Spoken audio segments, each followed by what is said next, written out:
Another day at the hunt camp. Now I want to figure out what I want to do today. Trying to get ready for hunting season. Got a couple things to do. Still got one food plot that needs to be bush hauled. Got to change the tines out on the tiller. And just general getting equipment together to do food plots. I might jump on the Massey 245 here because it has the 5-foot bush hog already on it. Might check in with Terry. He's the only one else that's here right now, and see what he got planned. And we'll go from there. I mean, last week it was low on oil, so I wanted to check the oil on this thing before we got going here.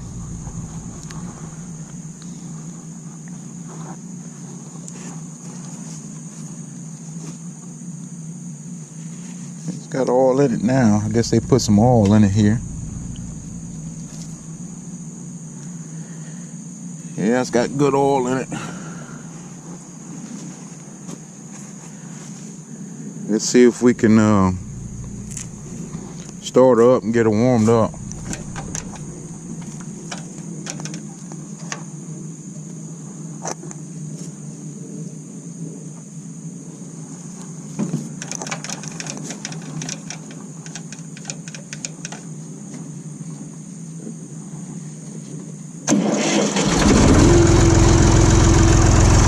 She runs good, but she leaks a lot.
We on what we call Jesse's spot.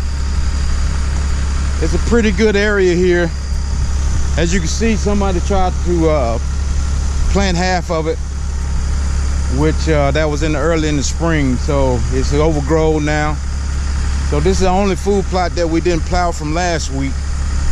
So I'm gonna get this plowed up, not plowed up, but bush hogged. And as you can see, it's kind of high, but we'll get it done.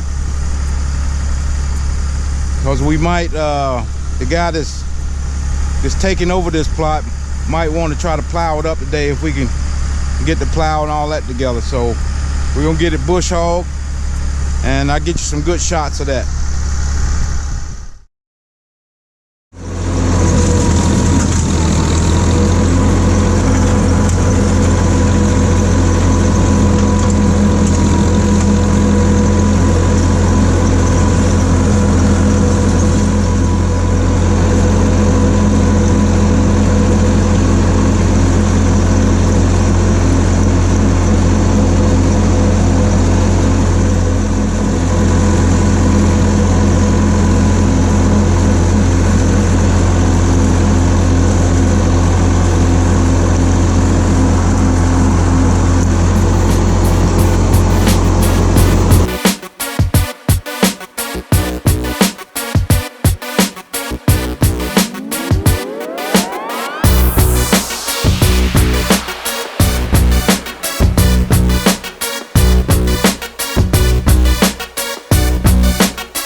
As you can see, we got it bush hauled.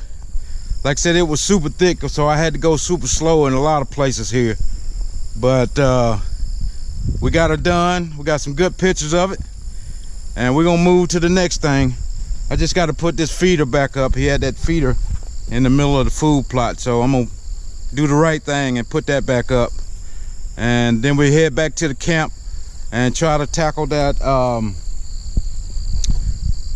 the blades on the tiller. So it's a good day to do this because it's overcast, the sun's not out, I'm barely sweating, which is a good thing. So we're gonna keep moving. All right, we're gonna crank up the Ford. We got the feet for the all-purpose plow here.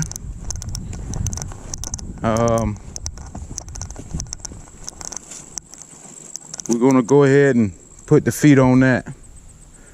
And as you can see, I got all my tractors covered up. That's the Massey 65 that I redone about 3 years ago. That's a whole nother story. We'll talk about that some other time. This is the 42 9N that I redone. Got it covered up. And we got the new Ford 3000 over here covered up.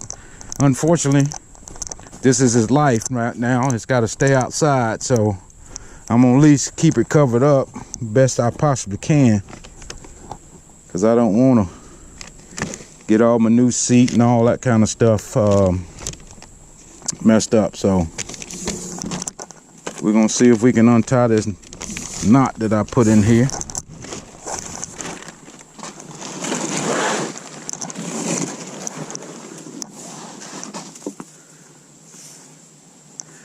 And that's the tiller that we're gonna do.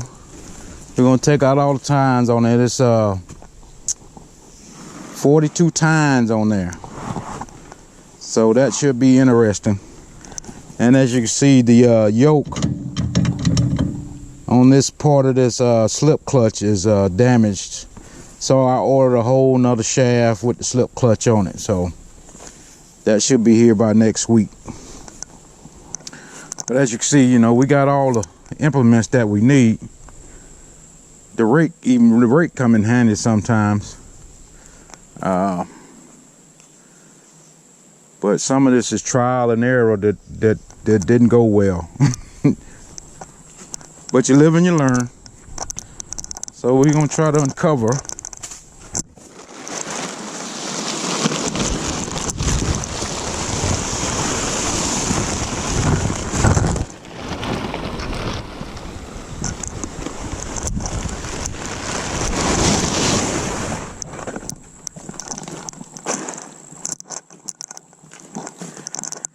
And as you know from last week, we had the oil coming out of the manifold. I bought some engine restore. I'm gonna put in that in the oil, see if that'll help. Everybody believes it's just like a oil ring stuck or something, because the tractor hadn't done work in years and just been sitting up.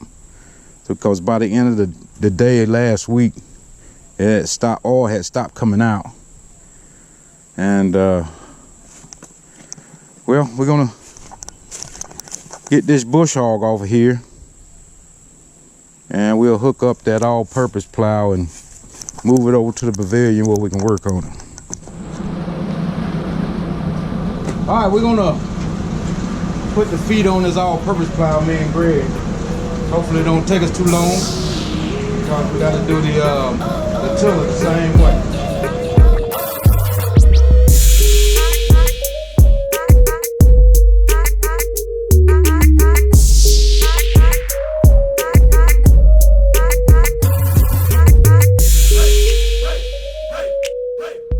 As you see, we got them all put on.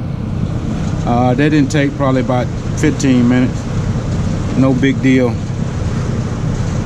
We got a couple of them that the bottom of the actual arm here is just wore away, and the bolt, the hole for the bolt at the bottom is actually halfway gone or either gone, and we just put a big wash up under here to try to get it the hole and bite, but hopefully they'll stay on and won't bend up and fall off, that type thing. So all right, we'll move to the next one. We'll go get the tiller and see if we can get those tines changed out.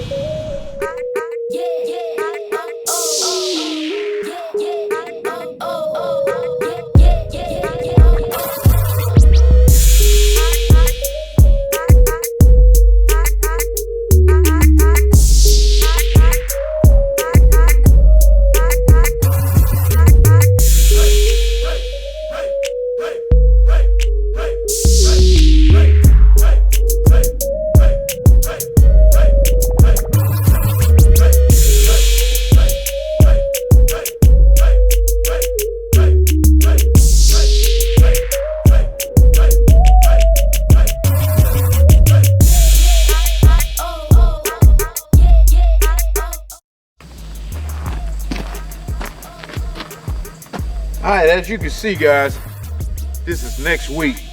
I didn't do an outro for that last video, but I just wanted to show you guys that we did get all the tines on the tiller, and it took us forever to do that by hand. I bought an electric impact wrench, but it wouldn't fit between the tines to get them loose and tighten them back up. So we actually had to do that by hand, and it took almost 4 hours to replace all these tines, and about 3 or 4 people changing in and out. People's arm was cramping. I know mine was cramping, and but we did get them changed out. So, and I know everybody gonna say, why didn't you get some air wrenches and all that good stuff? But we didn't have an air wrench short enough to get inside these tines to do the work for us. So we had to do it by hand, but we got it done, and that's a major thing. So I just want to show you guys that we got it done and do an outro for that video from last week. And I just want to let everybody know this year is going to be epic, so make sure you subscribe to the channel.